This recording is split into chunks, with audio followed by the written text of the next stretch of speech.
Well, I know this is an unusual time to do a stream for me. I don't normally do them in the evening.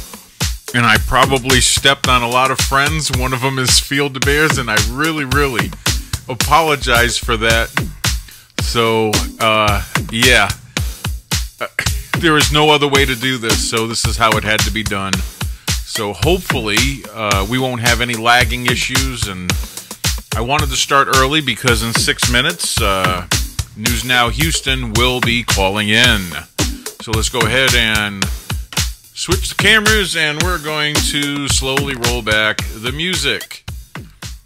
Because I know you love it. Oh, man. And, well, thank you, Ninja. I wrote that, and I played that. Yep, that's me. Yep. Even the guitar. Can you believe that?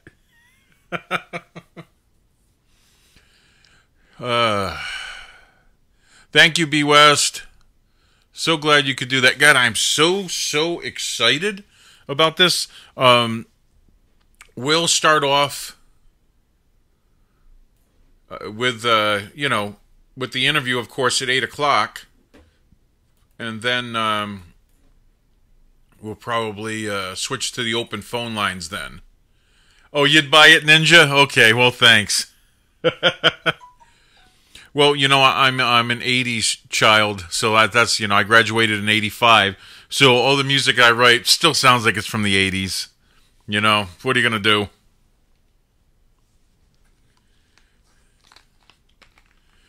do? I have other stuff I wrote I still haven't even used in this stream. I just... No need for it. I normally don't do a whole lot of bells and whistles and stuff like that. But what are you going to do? Let me go ahead and switch this camera angle, because every time I do this from the side, I kind of... I get a tweak in my neck. Yes, Pastry Bear, and you're live.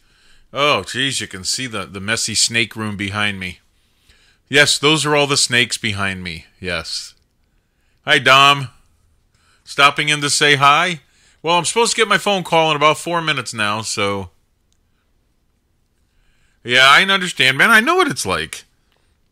When I said I was going to do this tonight, I kind of got the look, because normally I don't stream on, during the night. I'd stop doing that, and I'll do it on the weekends, but not normally at night. And if I do, it'll be on, Google Hangouts, and I'll get on there real late with the Bears, and we'll hang out.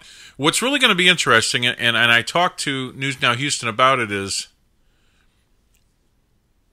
it's not bad. It's frost, okay? I'm not drinking anything heavy. Yeah, later, Dom. Thanks for stopping in. Yeah, I don't blame you, dude. It's not easy. Like I said, if I get on it all for the Google Hangouts that the Bears do, it'll be late at night after, my wife has gone to bed. It's just one of those things. My family is very important to me. So, that being said, yeah, I don't normally do this, but this was planned since this weekend. Since Sunday anyway, when we couldn't get that thing going. But what's really cool is, for this first interview, is I get to introduce him to a new group. The Bears don't know anything about News Now Houston. They don't know anything about that. So I'm introducing two groups together, and that's important to me. Like I said, and when I was on Tay's show earlier, I said, hey, we all want the same thing. We want a better relationship between us and authorities, us and the government. That's what we want. We want a better relationship. So I think maybe we have different approaches, and I think we're going to discuss that tonight. I think that's going to be kind of interesting. Hey, Mama Bear. Let's see. I'm going to go through who's in the chat. China Lynn, she was one of the first on. I think she was the first on. Awesome. So glad you could be here. Mama Bear, Ninja Bear, Manster Bear, Eggman Eggs is in the house. And you know something? China, you've been on here so much. I know, the way I start out with this stream is basically, you have your core group, and as the core group builds a little bit, there's going to be a lot of mods, and as it gets bigger and bigger, there will probably not be added as many mods. And I'm doing this because, hey, well, guess what?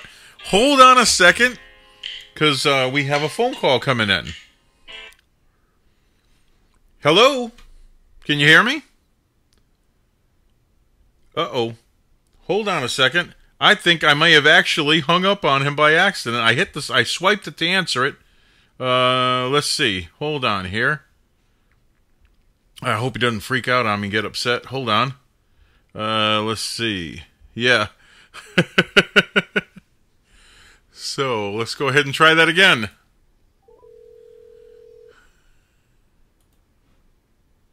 Is this the person to whom I'm speaking? This is Steve Pender.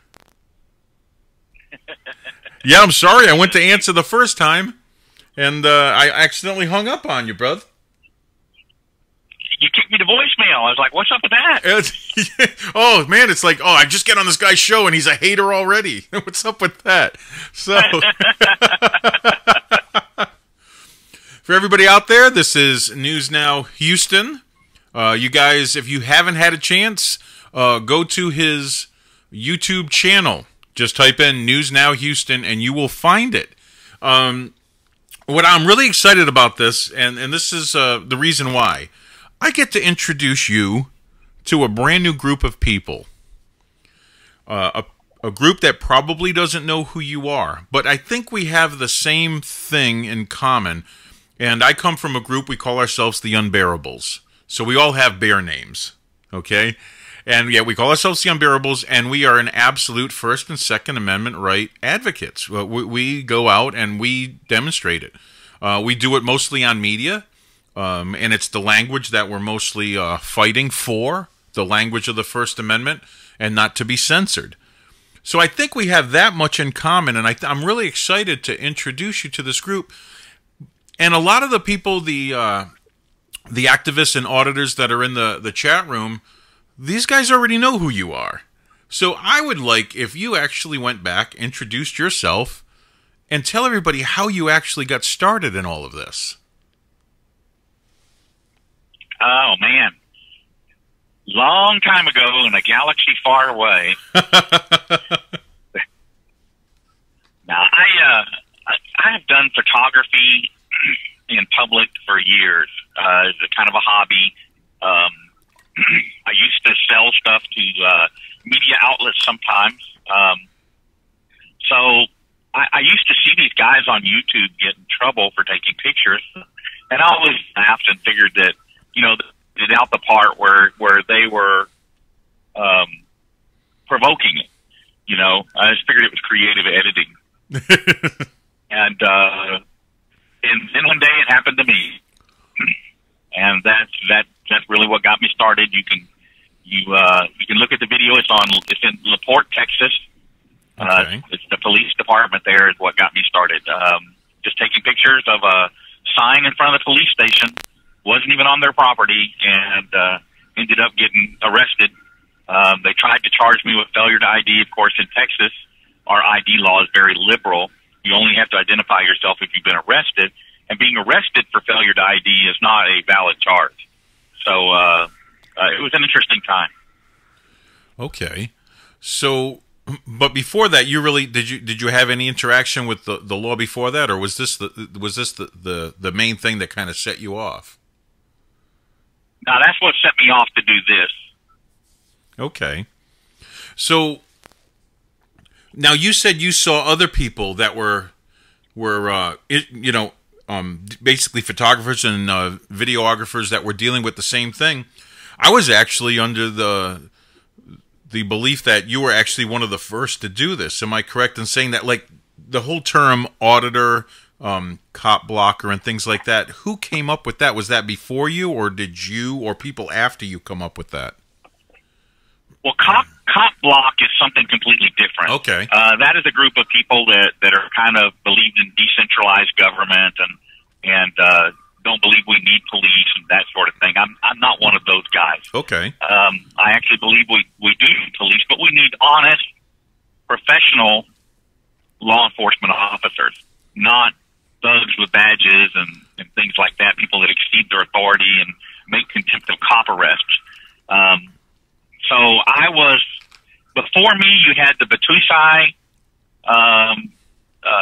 Garth Gray at Honor Your Oath, and Tom Zebra out in California, Onus out in California. That was pretty much it. There were some other smaller people that kind of poked around here and there, but by and large, I am the most prolific and experienced of the auditing group, and you can thank the Harris County Sheriff's Department for that. Okay, so when did this? Did it start off as I hate to say it, a hobby at first? When did it become bigger than a hobby? So after that arrest in LaPorte, I started doing audits, but I had a full-time job and, and grandkids and a girlfriend and, all this stuff that kept me busy. So I was lucky if I did one audit a month or maybe two, and I wasn't getting anything, and I just thought it was a fluke. And then I got arrested at Shell by the Harris County Sheriff's Department, and that really set me off. They didn't like that I caught them red-handed. I had set myself up good with cameras, and, I busted a couple of bad cops. And the Batusai, Philip Turner, came in from Austin to back me up and got arrested as well. They grabbed him, dragged him onto private property, and then charged him with trespassing. And we have it all on video. So what started happening was the deputies from the Sheriff's Department union knew where I worked at because I had been stupid enough to put it on my bond paperwork. And so they started harassing my boss until he finally let me go. They would call and say, "Oh, we're going to tell everybody that you have this anti-police guy working for you, and nobody's going to want to do business with you, blah, blah, blah, blah, blah, blah."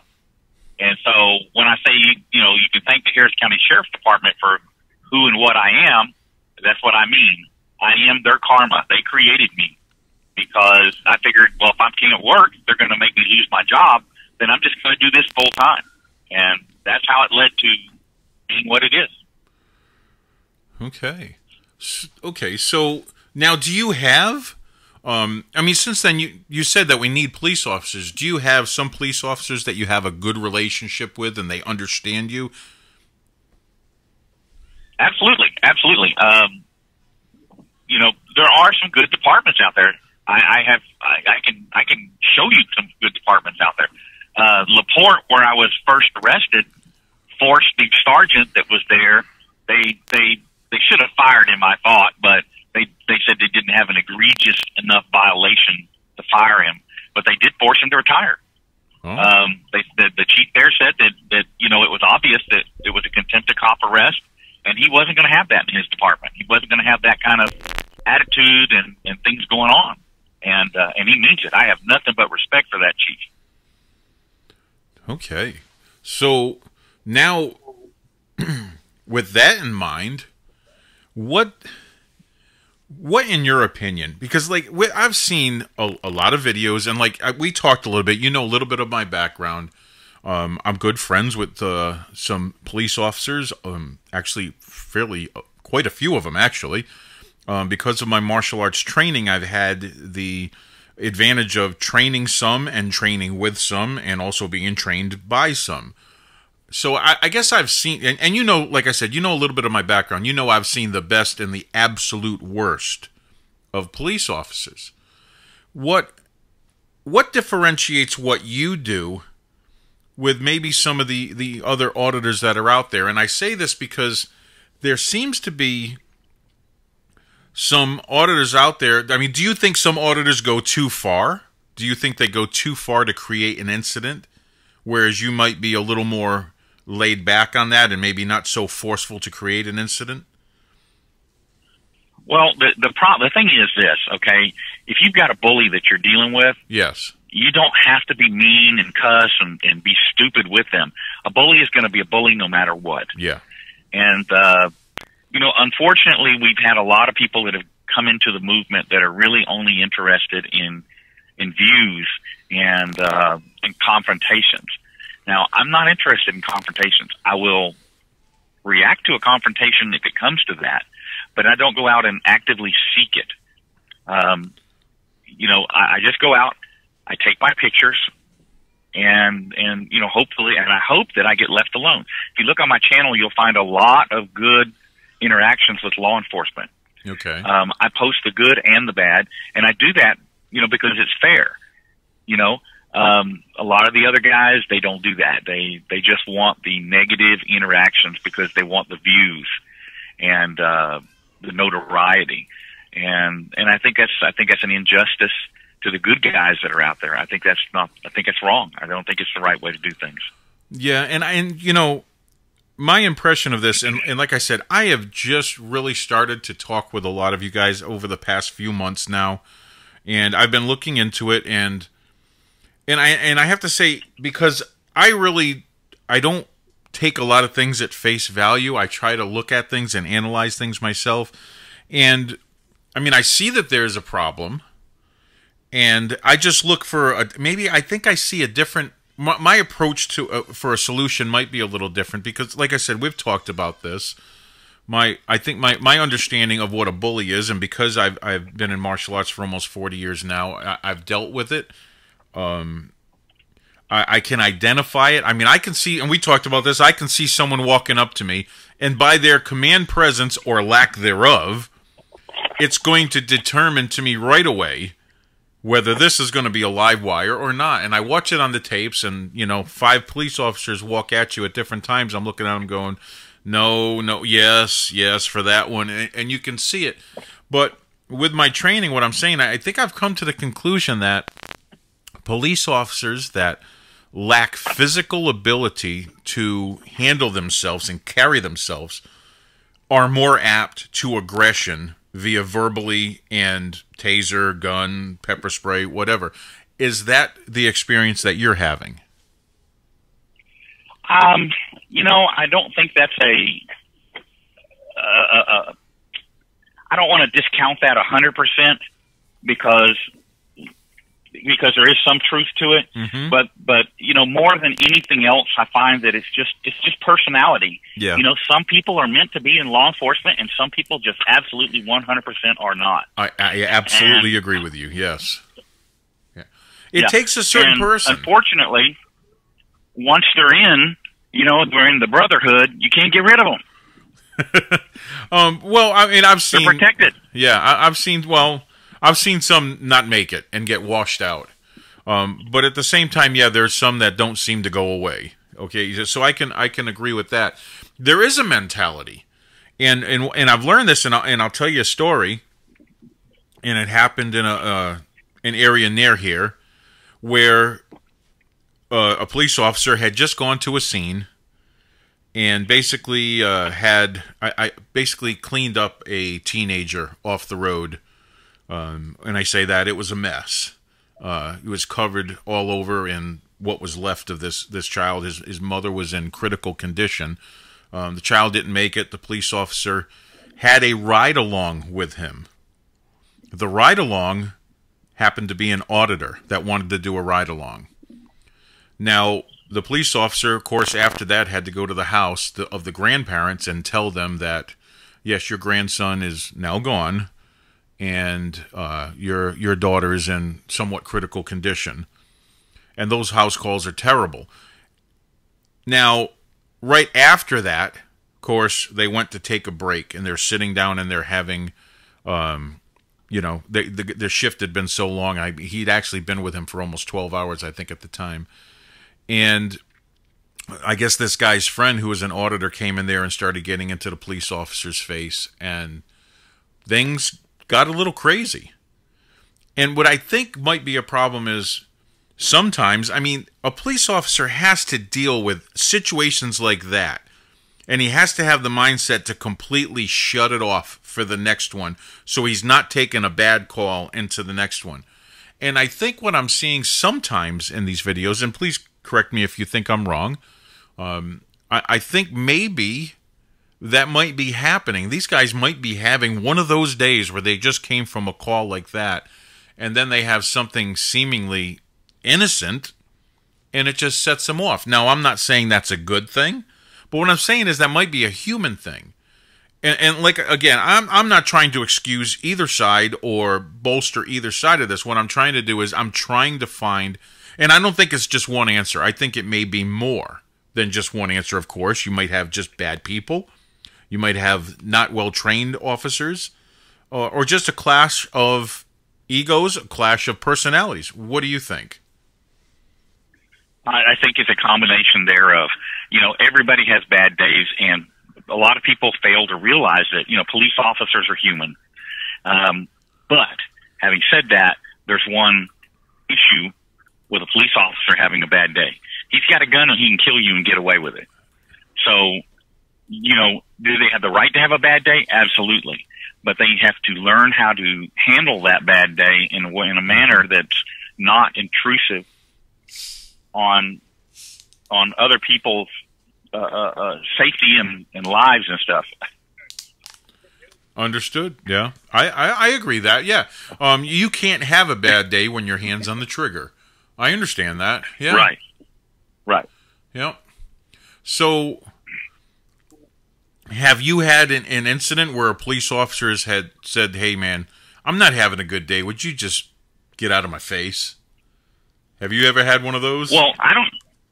I have had days like that, but I have had interactions like that, but you have to realize that I don't get in anybody's face. I don't go and get in people's face and yell and scream and instigate, and I get off in my little area and I just take pictures. And they come to me. I don't go to them. They come to me. Okay. So, yeah, and I think we had talked about this, and that's your style. You said if there's a bad cop, you don't have to do anything. He's going to do it all by himself, I believe is what you said. Am I correct? Right, and yeah. I've had them get mad. I've had them get mad and storm off, and I don't fault them for that. Okay, he had a bad day, but he handled it right. He didn't take it out on me. So that's where there's got to be a line somewhere. Yeah. Do they have the right to have a bad day? Absolutely, but their bad day shouldn't get taken out on the average everyday citizen. Yeah. And you know something? What kind of human has the ability to shut off things that quickly and that easily and not affect something else? That's what I'm trying to figure out. Is it an acceptable goal to even think that's possible? I mean, from every police officer to be able to do that. I mean, what's the expectation there that these guys can shut off the absolute worst of the worst and be able to go to the next call? Is it something that maybe we need to start talking with police forces and say, hey, when someone's had a really bad call like that, how about you guys just switch him off for the rest of the day and say, we don't need you interacting with people. They do have programs for that. Okay. If an officer needs help with something, most PDs, all he's got to do is call and say, man, I'm messed up from this call. I need out. And they'll get him out. Get him time on a desk, get him psychiatric help. I mean, whatever. It's all available to them. Yeah. The issue becomes they don't want to take advantage of those things that are available to them. And so you have these loose cannons running around that are ego-driven. Usually it's the guys with the ego problems that are the big issue. They don't want help. They don't need help. I'm good. It doesn't matter what happened. That kind of thing. So, excuse me, I'm going to move around in my chair. The piston in it is kind of dying, so I got to move around here. Okay, but the fact that it's the ego-driven guy that doesn't want to show weakness that way that might not take advantage of that. And that may be the issue there, too, if that is the case. What do you think is the best scenario that can happen? I mean, because with the interaction that happens, and here's what I want to get at for the guys that open carry, okay? And I don't think you open carry, but the ones that open carry, I do occasionally. Yeah. Okay. Well, do you like the fact that a police officer, when you're open carrying, do you have a problem with him coming up to you and going, "Hey, what you doing around here? Could I check your ID, make sure you're legit, or all that?" What's your take on that? Do you have a problem with them being able to do that? Well, they can't just do that. Okay. Um, so you know that there's no penalty in the law for declining an officer who comes up and asks why you're open carrying. Who asks for IDs. I understand. I understand. According to the law, there isn't. And here is probably where I differ with my own reasoning when it comes to that. Because just say, Joe Jihad is going down the road, and I want your honest answer to this. Joe Jihad is going down the road, and he's got his AK-47 over his shoulder. Police officer drives by him and goes, "Oh man, well, it's just carrying a firearm. That's legal. Nothing I can do about that." Keeps driving. Guy goes up the road, shoots up an intersection. What is there? I mean, there's a scenario where the police officer is going, "Okay, this guy's walking down the road with an AR-15 over his shoulder. I know it's legal. What can I do? What can I do to make sure that he's not a threat? Because legally, he's not breaking the law. Well, neither is Joe Jihad. You don't know their intention. So the police, I mean, don't you think they're thinking, I need to have some kind of interaction with him to at least look at him, see his demeanor, see how he's holding himself, see how he's carrying himself, and then I can determine from there if we have a problem." Because, I mean, there is profiling. There is a solution to that problem. Okay. It's called consensual contact. Just walk up and ask him how he's doing. Ask him what he's doing. Okay? The issue I would have is if the officer came up demanding. Yeah. Because, and unfortunately, police have gotten in the habit of demanding stuff instead of asking. And therein lies my issue with a lot of law enforcement. Yeah. I don't do well when they come demanding stuff from me. But, if they ask me, police come to me all the time. Well, what are you doing? And I'll tell them. Mm-hmm. I don't have an issue with that. But when they come up, I need your ID. You're going to have to give me your ID. No. Generally, if they act appropriately and, don't get pushy with me and stuff, I'll give them a valid explanation for what I'm doing, and I'll at least give them my first name. Okay. I'll do that as a courtesy. But when they come up demanding or they don't want to give their name and badge number, if that's your attitude, why should mine be any different? Okay. I like what you said about the consensual contact. Because I've never denied a police officer seeing my concealed carry license if they've seen me, blueprinting under my shirt, because I don't carry open. I just don't. It's normally under the shirt. I did carry open when I did a stream last Saturday at the Crowley, Texas Memorial, and I had my gun on my side because of the nature of the show. I wanted it to be there. We were talking about all these wonderful soldiers that gave their life so we can still have those rights. And that was the meaning of the show. But I don't normally carry open. But I've never said to a police officer, that came up to me and asked me what I was doing, none of your business. We see some of that with some of the videos. And we've seen police officers approach, just like you said, though, I've seen police officers approach a person, "Hey, how you guys doing?" And and it's funny you say that, because when he starts off that way, it's usually a great conversation between the officer and the guys. It's when they come up and they say, "Let me see your license." Yes, Exactly. But at that point, I think it's for me, man. That's kind of scary because I have my gun already. This guy is on high alert. He's seeing me with my sidearm. And this guy is probably going, whether he thinks I'm a legit threat already or not. Obviously, I have a sidearm. I can be a threat. And the scary thing is, to police officers who know that there are people that are trained out there, probably 90% of the police officers out there, if I was a jerk and a scumbag, I could take their gun from them. And I think that's a bit, a lot of people out there that could take their gun because, let's face it, a lot of police officers lose their life by their own firearm. That does happen. Quite a bit, actually. That being said, his own demeanor in approaching a situation. I mean, we call it verbal judo. A lot of police officers train in this. You get the reaction that out from your action. If your action is a certain way, you get that as a reaction. That negative. If you walk into a situation with a negative attitude, you get it back. Some people mistaken command presence for the tough guy, chest sticking out attitude and things like that. And I think maybe that's where we have a problem. And it happens, I think, with rookies, guys that have been on the force for maybe 5 years. They don't have that yet. I mean, have you ever had issues? And I wanted to ask you this before, and I hate to keep talking, but I have so many questions to ask you.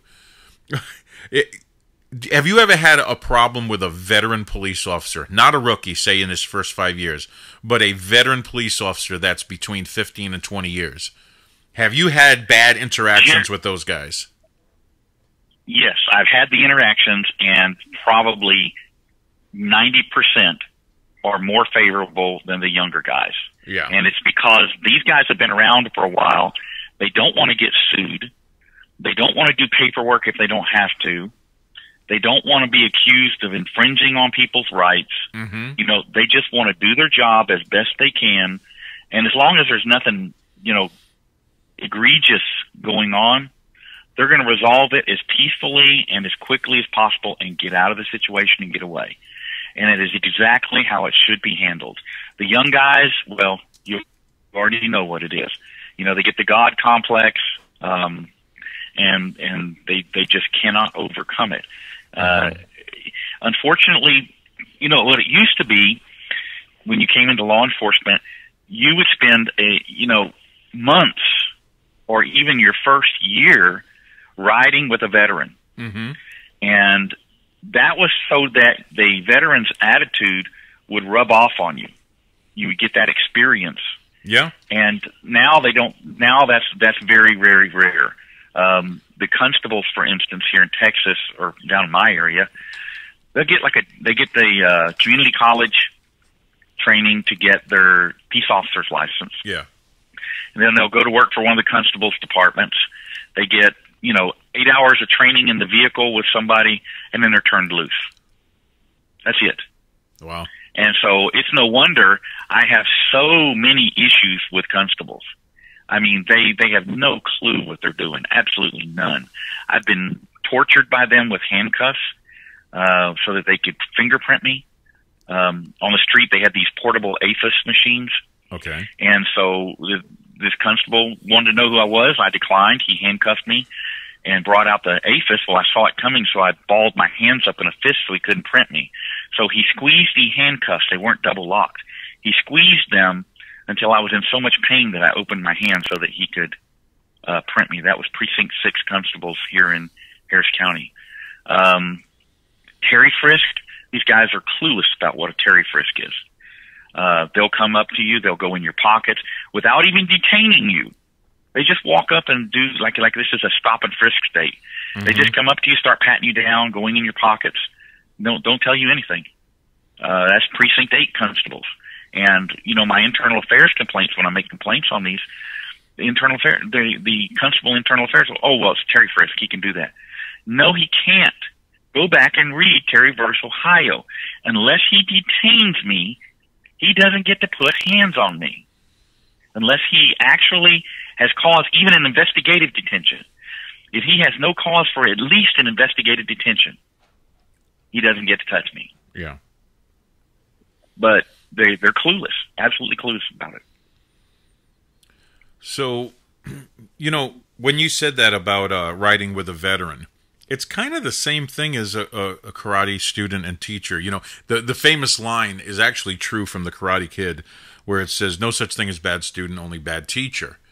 And it's very true with any aspect. And I suppose that if you have, veteran cops, training, the rookies, and yeah, I would imagine that would rub off. See, this is what I really, really am interested in, because my whole venture into this is I see a problem, but I really, really want to solve it. You know what I mean? I really, really want to.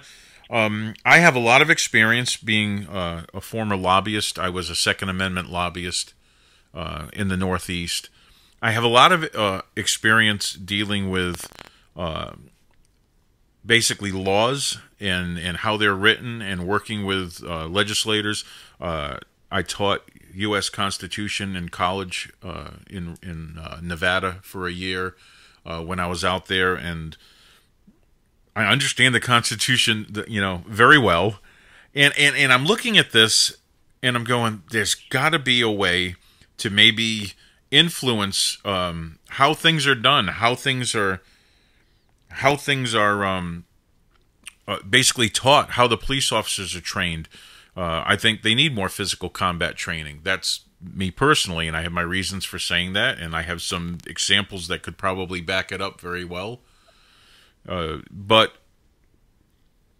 that's why I'm venturing into this. And at the same time, my dream right now, I would love to get a police officer on the air, or maybe even get maybe a group of auditors together and actually sit down with a police officer where we could actually discuss the problems. I mean, do you think that's even possible?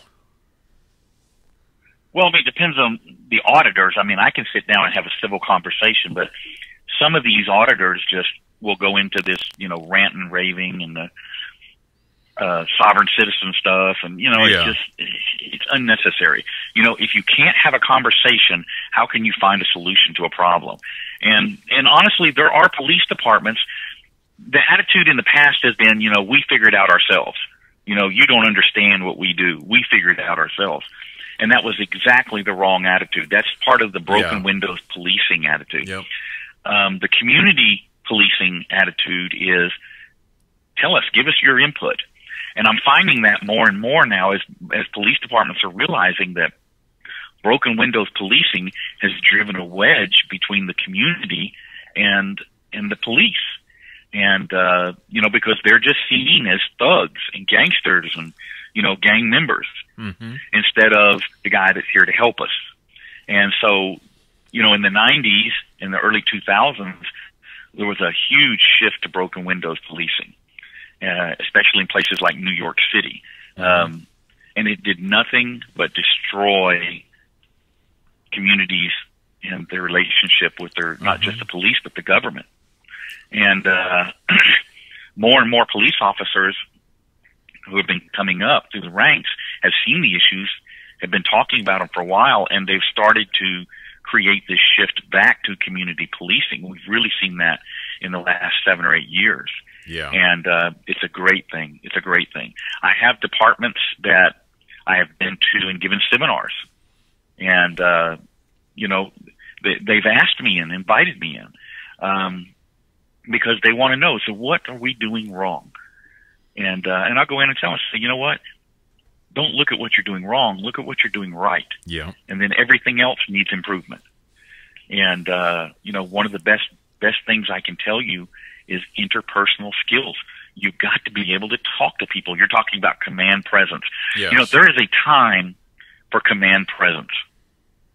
Okay? There's a need for it when you reach a certain juncture in dealing with somebody. But to walk into a room and try to run with that right from the beginning creates too many problems. It's better if you just walk in, you treat people like people. You treat people like you want to be treated. You talk to people like you want to be talked to. You'll get respect. You'll get cooperation. You'll get results. Okay. Here's my offer.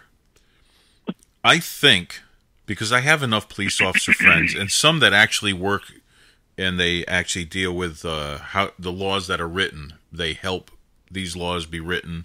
They deal with the legislatures in such a way. If I were to arrange a meeting with 2 officers and 2 auditors, would you be willing to be part of this group? And if you were, who would be the other auditor that you would pick to come with you? Yes, I would be glad to be part of it. I'll have to think about that for a minute. Okay. I have somebody in mind, but the police might find him objectionable. Well, truth be told, if you think he's going to be able to add to this group, they're probably going to have to deal with it, as long as he can behave himself in the group, because I want a conversation. And at the same time, these police officers are going to have to agree if they're going to sit down, we're going to broadcast this. This is going to be live. And I think I can arrange it. I think I know who would do it. And if you could, if I pay your way up here to the DFW area, would you come up here for it? I wouldn't let you pay for that, but I got something I need done to one of my pistols. I need a new grip. So I think we can work something out. You are on. You've got it. You just, yeah. Yeah.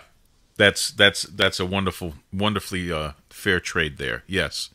And yeah, I know when you heard that I did pistol grips, you kind of got excited. So well, and when you see what I've got, you'll understand. It's an opportunity for an artisan to really create something. Oh, you want something that's going to be not just a nice wood, but probably hand carved, right? I mean, not fancy. Yeah. Okay. But something. I hate to use the word pretty when you talk about a gun, but oh no, my guns are pretty. My guns are pretty. Gun. My guns are pretty and sexy. Every one of them. I've got two of them sitting right in front of me.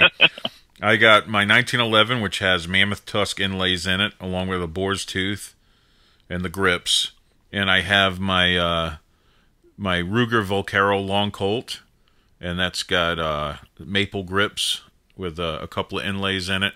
I actually have a set of 1911 grips sitting right in front of me with a shed from my carpet python put on the grips, and I'm putting them up to the screen now for everybody to see them.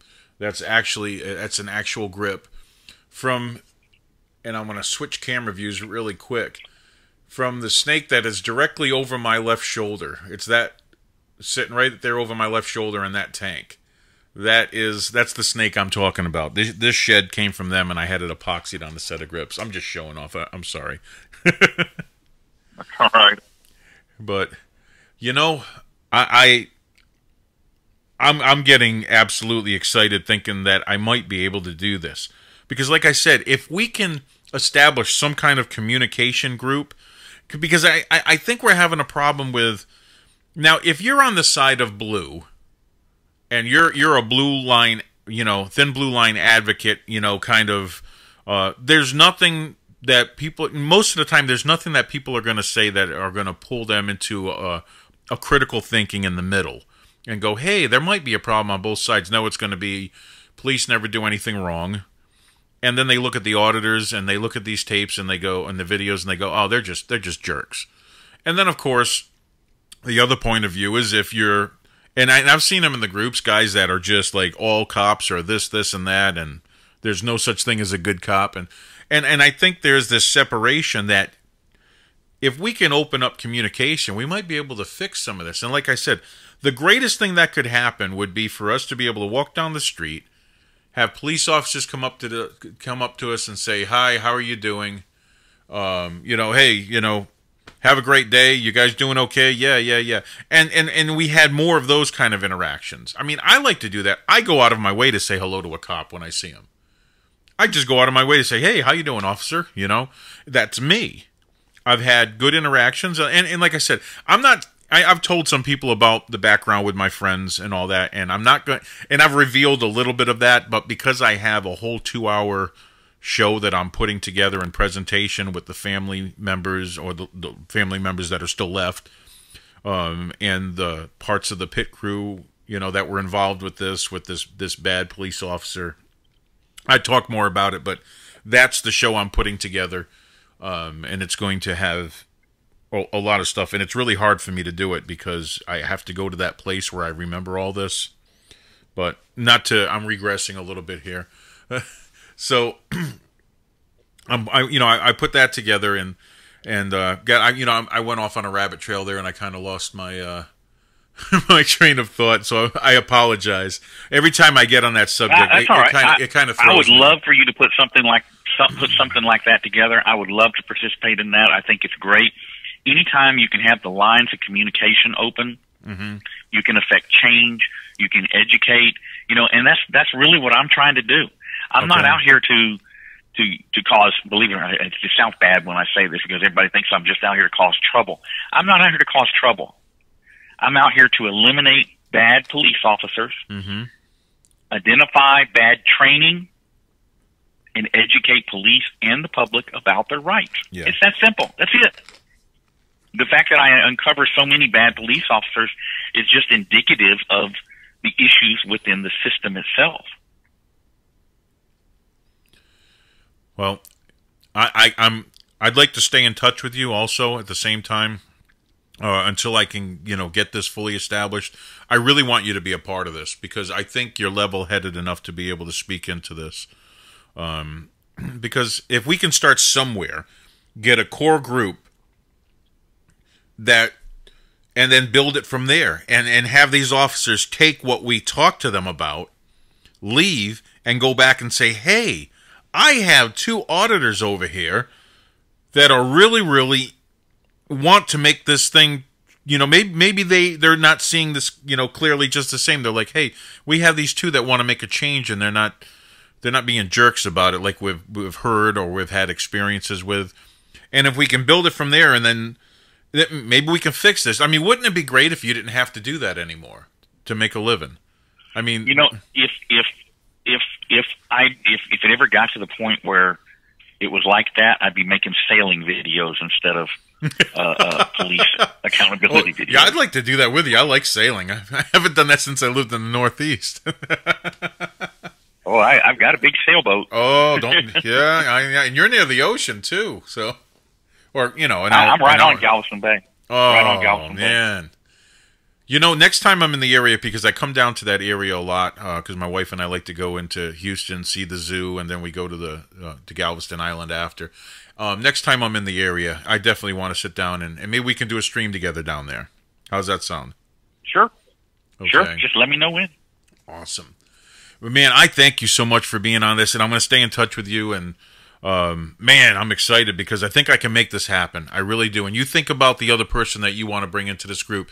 I will mediate it because I've seen both sides of this, the aisle here, if you want to call it that.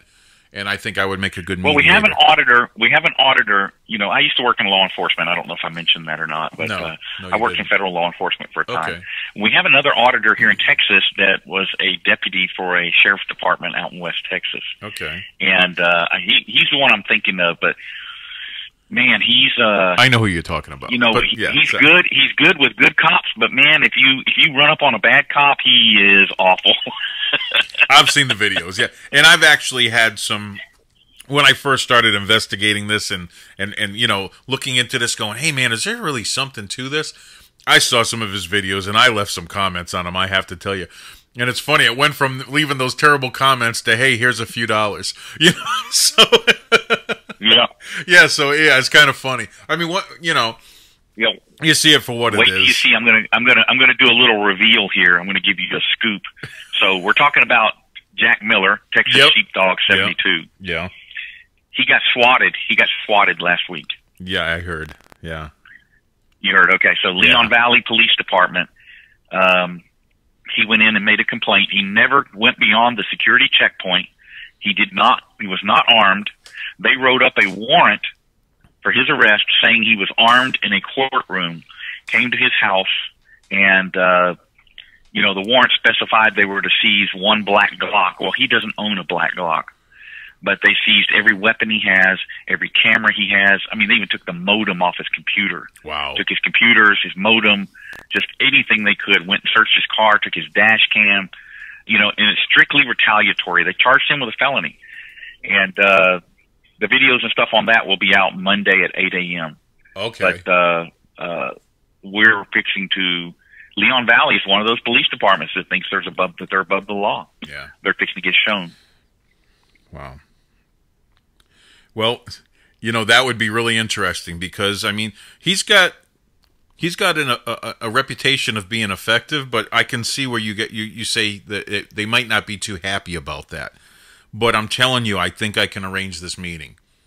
and I think I know the people, and I'm going to pick people that are actually involved, because I'm not going to pick people that don't have any influence as a police officer. I'm going to pick some veterans, and I know some veterans that I think would really do well in this. And yeah, if you can work on your end, I will work on my end, and I will definitely, I'll make this happen. I'm going to make this happen. I'm just telling you right now, I'm going to make this happen. I am persuasive. That is my gift. I'm just saying. Yeah, because I was a lobbyist. Believe me, I had to deal with being persuasive. I could be persuasive, you know.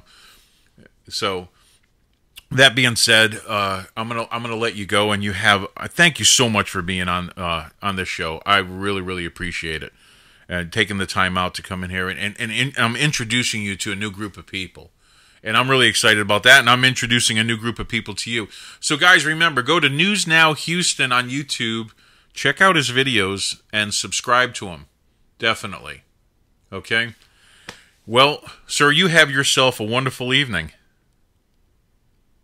All righty. I appreciate you having me on, and giving me a chance to speak to the millions and millions of people that listen to your podcast.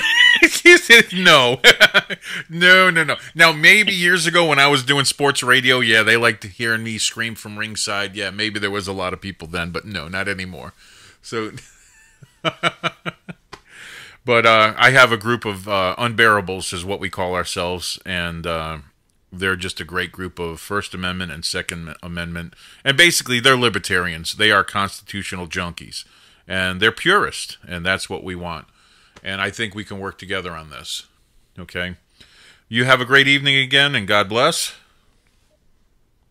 Okay. Okay, man. You be safe. You too. Yep. I'll be in touch. Okay. Bye-bye. All right. Bye. Okay. Let's see here. I'm going to go ahead and switch the camera angle and go back to the ugly view.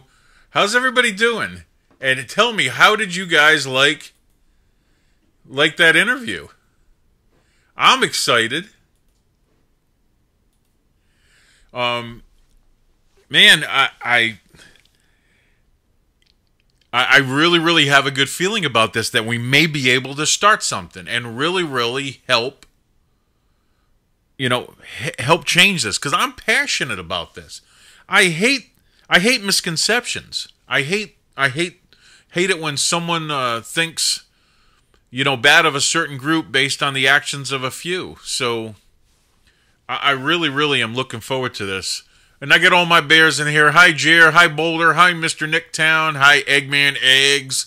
What's up? Eggman, was that not cool? Talking with News Now Houston. Hey, Ed. Hey, Yukon Bear. Hey, Chi. Let's see here. I got to scroll back up in the chat to see all the people that hopefully you guys are still on. I know B West is here.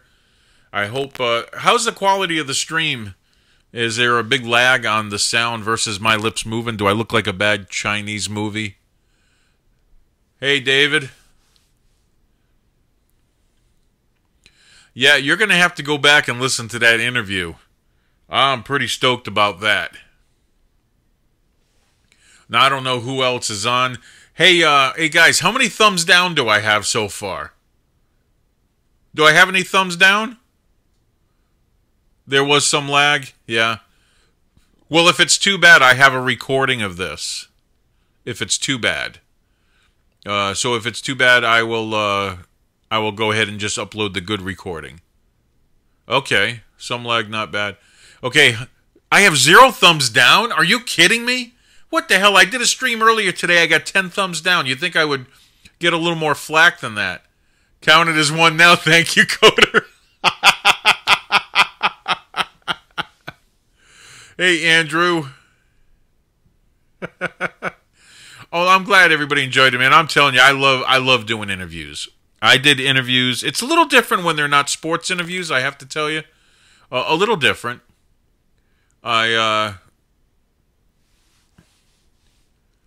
Someone just put a thumbs down, yeah. It's probably Coder. Hey, Mama Bear. Yeah, like I said, I'm really stoked about this, and I don't know. Yeah, thanks, Coder. I don't know if there's too many people from the. I know there are some people from the audit group that are still here. I just there may be lurkers or people just listening now. I was gonna open up the phone line, guys, but it's already an hour into this thing. I was gonna do that, and okay, I'll do this. I'm gonna open up the phone lines for one phone call. How's that? I'm gonna take one phone call, just one. Okay? You ready? Who wants to call in? I'm taking one phone call. Here it goes. Phone lines are open. It's like the telethon. I'm going to take one phone call.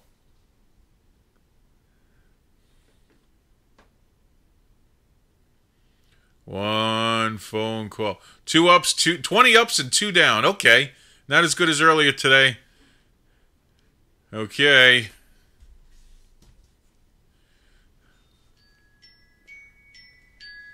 Okay, let's see what we got here. Who knows? Maybe bad. Hello, you're on the air. What's your name? Oh my God! Holy shit, Tinder! It's Coder. Hey, Coder. I'm amazed that I made it as the first caller. Now I feel bad. I should hang up so somebody else can call. No. I'm only taking one. There are other people that are trying to call in at the same time, but cool. This is fun. All right, I'm sorry. What is there a topic? I missed the. Oh, I you missed missed the the lead topic? into this. I just dialed the number. I just had News Now Houston on for an hour, basically talking about his interaction with police officers. He's considered an auditor. I don't know if you even know what that is.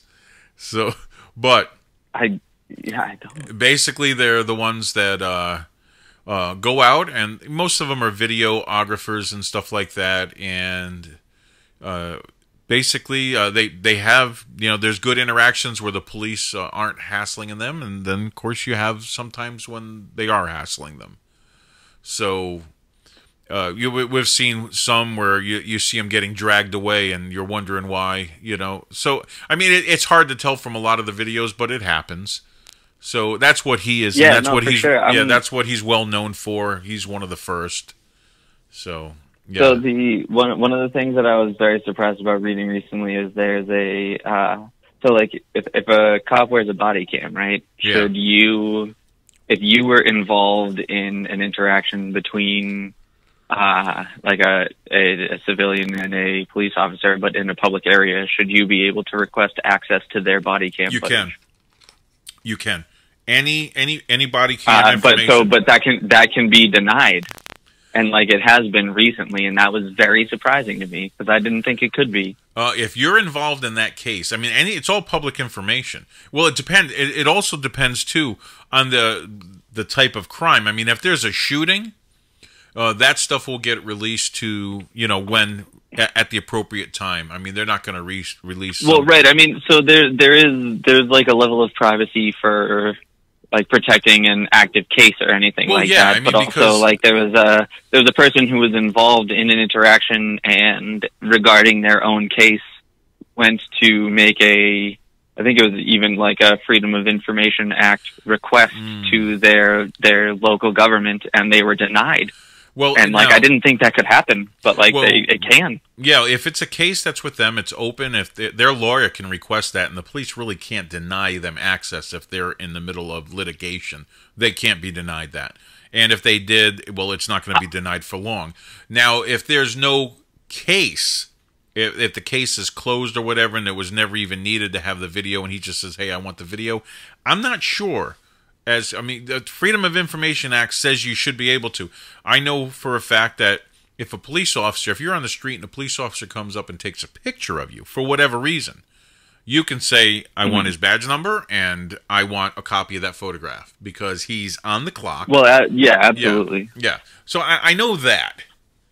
And the thing is, like, from a more realistic standpoint, I know that there's no guarantee between the point of any media being recorded and it being requested for that, the integrity of that record to be kept. You know what I mean? Like if you request it and there's something wrong with it, there's nothing to say that nobody's going to not destroy what you're requesting for, but that's not the point. There has to be like a legal precedent of, if I'm involved in this, I am entitled to the record of it. Well, yeah, especially if it's a case against you. Yes, you're entitled to everything. Right. Every bit of evidence that's going to be used against you. I mean, it's kind of like the Miranda rights. I think you might be wrong in that. Like, I think that can be overruled by a judge to just say, like, no, you can't have that body cam footage. I only say that because I've seen an article recently of that happening, and I was like, yeah, that's weird. I would like to about that because that sets like a terrible precedent for everything ever. Because there might be something on that could, vindicate you and incriminate the officer. Exactly. And I think it's a little bit different with the law. I mean, because we can basically say, no, I'm going to plead the fifth because I don't have to talk because I have the right not to incriminate myself. But as a public official, someone that's a public servant, I don't think that they can use that to say, no, you can't see my body cam footage because it'll incriminate me. You know what I mean? I think. Well, I don't even think of it as an incrimination thing. I think it's just a judge can review the footage and be like, no, like I'm just not going to give that to you for whatever reason, even if it doesn't incriminate the officer. Yeah. They can, for instance, if, and I know this is a bizarre extreme, but, if there were some, national security breaching thing happening in the background, and they review it and be like, no, if we release that to you, that could be, problematic to our nation as a whole. They still have the power to deny you access to that footage for whatever reason, even if it did vindicate you from some legally liable situation you're in. Well, that's ridiculous. Yeah, I know that a lot of times lower courts, just to kind of throw the monkey wrench into it, will deny a lot of things, and then they'll just have to basically appeal it to a higher court, and then they, things like look what happened with the case in Colorado with the baker. They were all the lower courts said no, you were wrong. And, of course, the Supreme Court said, 7-2 vote, no, the baker can do that. So right, and so I think that's the opposite extreme of, the local courts can deny you for whatever reason, but realistically, if you are legally absolved, you can keep appealing it higher and higher. Yeah, I mean that's how the system that's works. A good point. I didn't consider that in the. Because I effectively just saw the one article of they applied for it and got denied, but didn't consider they could just appeal for that to a higher court. Yeah, when I was in a really bad accident in Rhode Island, it actually almost set a precedence with the way the laws were done in Rhode Island, because the lower court said no, you can't do that. So we appealed it, went to a higher court, and we got it taken care of there. So. I've seen it happen, and basically this was, I was where I worked. There was an elevator accident, and I damaged the nerve in my right arm because of the elevator, and it was a bad accident. The elevator actually dropped as I was putting stuff into it. Where did you work at the time? I worked at a textile mill up north when I was younger, and okay. I have this huge scar on my right elbow, and I'll put it up to the screen. You can see it. Surgery from here to here, on my arm, and that was basically the elevator dropped when I pushed a 550-pound barrel into it, and it pinned my arm up against the door to the elevator. So it was because of that situation that they were like, okay, well, you need to do this, and that, and you have to see these doctors before you can see your own, because the way the laws worked up there is they were going to be able to basically take time away from my healing process and a bunch of other things to see their doctors first before I was able to see get a court-appointed doctor on my, you know what I mean? So my lawyer was like, that doesn't work out too well for my client. So this is what we're gonna do. Oh God, and I'm looking at the chat. I mean, I'm trying to concentrate on what we're talking about, and Jer is just going off. So, I'm sorry, I didn't mean to comment. No, not at all. I was only, like I said, I was going to take one phone call, and that's cool. I'm glad one of the Bears called in. So. Yeah, I'm glad I was the first one. Yeah. Oh, man. So, I don't know. Have a good night, Pinday. Yeah, you too. Yeah, bye. Yeah, bye. Okay, phone lines are off. I'm not answering the phone again. So, just saying. So, that being said...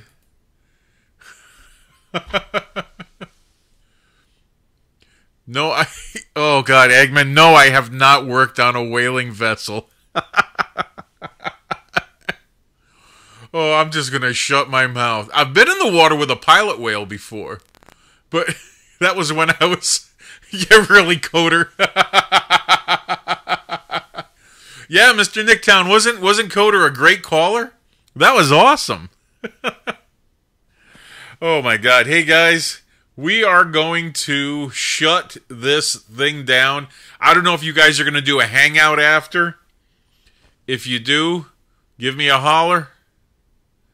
And maybe I'll hang out for a little bit. Hopefully I won't get yelled at for doing it, but we'll see. I don't get yelled at. I just get weird looks, Anyway. Hey, I caramba.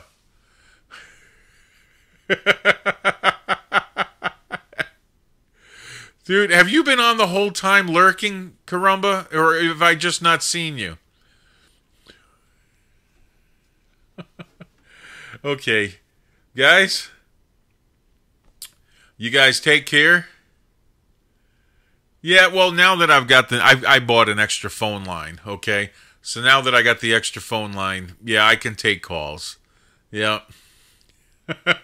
Oh, caramba, I'm just shutting it down. Dude, you're going to have to go back and listen to that interview with News Now Houston, because we are planning something big. And I am so flippin' excited over this. I can't begin to tell you how excited I am over it. Caramba, I'm really, really looking forward to this. Okay. So that being said, everybody, you guys know what I say.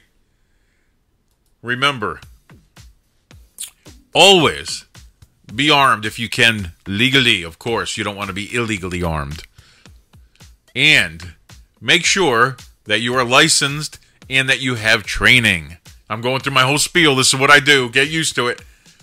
Do a million other things. Make sure you're not just trained in how to use your firearm, but you're trained in physical combat, because you may have to wrestle somebody for your own gun. Okay? And once you get that training, you will be able to effectively protect yourself and your family, your loved ones. Protect the people around you. God bless everyone.